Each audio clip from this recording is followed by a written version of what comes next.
thing about our mind is that we have a conscious mind, we have a subconscious mind. Our mind, our conscious mind is affected by sight, hearing, smell, taste, touch, all the five senses. But guess what? That isn't what is powerful. What is much more powerful is our subconscious mind. You see, in our conscious mind, we can choose to accept or to reject. But it's our subconscious mind that actually creates the actions and the results. So if that's the case, then how do we affect our subconscious mind? Our subconscious mind is affected by ideas, thoughts, and images. So if you're visualizing and you're seeing things and you're allowing that to go into your subconscious mind, you are literally giving yourself the ability to create the results you want. All right? Subconscious mind cannot, it must accept, it cannot reject, it cannot determine between what is real and what is imagined. That is your subconscious mind. All right? That is your subconscious mind. Can you tell me what was Muhammad Ali called? No, not his previous name, his title. What did he always call himself? What the papers always call him? Sorry? The greatest. All right? That's what it was called, the greatest. Every time. The greatest boxer that ever lived. Now can you tell me something? Who first called him that? When? Sorry? Before what? When did he call himself? When he won the Olympic gold? When he won his first fight?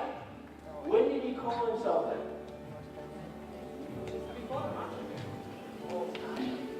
He called himself that when he hadn't won a single thing. He told anyone who would listen to him, I am the greatest boxer that ever will be. I'm the greatest. To anyone that would listen, and he hadn't won anything. He fed himself that. He thought about that. All right? He understood the power of visualization. And today, he is still regarded as one of the greatest boxers that ever was. Right? One of the greatest boxers that ever was. When we talk about this, we need to identify the area of paradigms. What's a paradigm? Paradigm, according to some people's definition, is other people's habits and thinking passed on from one generation to the next. At one point in the world, people believed the world was flat. Who proved them wrong? Galileo. At one point in the world, people said it was impossible for man to fly. Who proved them wrong? The Wright brothers, not the wrong brothers, but the Wright brothers. All right? The Wright brothers. Every one of us have paradigms. What happens if you've got a new boss that says, I don't care what your results were last year, I want to double sales? All of you are going to say, it's impossible. It's impossible. All right? That's a paradigm. That's a paradigm in your mind. Now let me ask you a question. If you go to, do you all play basketball in Mauritius? Yes? If you go to a basketball court in Mauritius and you find some people playing basketball and you ask them, how tall do you have to be in order to dunk a basketball? Dunk a basketball.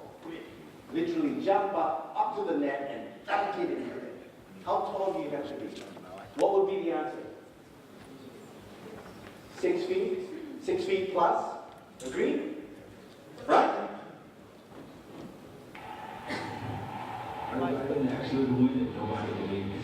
This man's name is Bud Webb. And then now this is 12 grade. And this is the National Dunking Championship in the United States.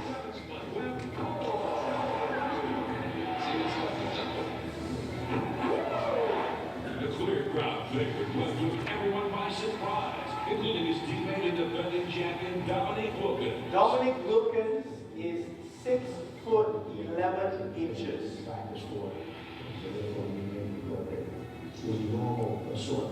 And he was the reigning dunking champion.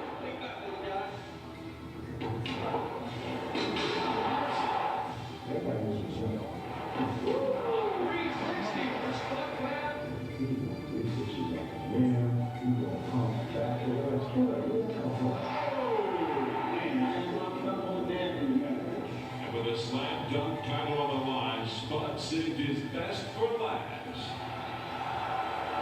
If he gets this dunk, I'm leaving.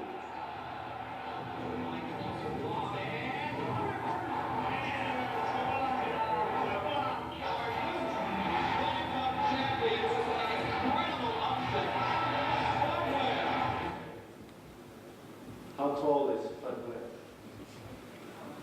5'8". He's 5'7". 5'7". You ask anyone in most basketball courts, they say, you've got to be past 6 foot. That's a paradigm. It's a paradigm because that's what you think. We do not understand the power that we have, that God has given us in our hearts. We have the ability to surpass, but we need to break down paradigms. Alfred Montfort said, to accomplish great things, we must first dream, then visualize, then plan, believe, and then act. All right? We must first dream, visualize, plan, believe, and act. Now, how many of you know the company Prudential? What do they do?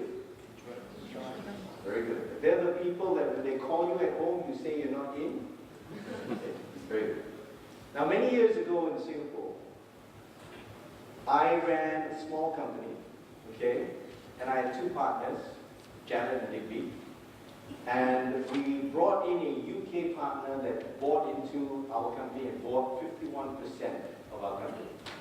So he was the majority shareholder. This company from the UK liked our company because we had the most profitable margin in the industry. The average in the industry in terms of profit margin was between 8 to 12% net profit margin. Our profit margin was 18%. We were well above the industry. Therefore, we attracted a lot of interest. So this company came in, bought us, and we had our first board meeting. I had Janet, Digby, myself, and Martin, our new shareholder. And he looked at us and he says, what did you achieve last year? So he said, well, we did a 20 million turnover and an 18% margin. And the economy was in a downward spiral. Well known, documented, in the papers, news, everything, the economy was going down. He says, what are you projecting for next year? He says, well, despite the economy, we're still projecting an 18% margin and a 20 million turnover. We believe if we work hard, we can still do this.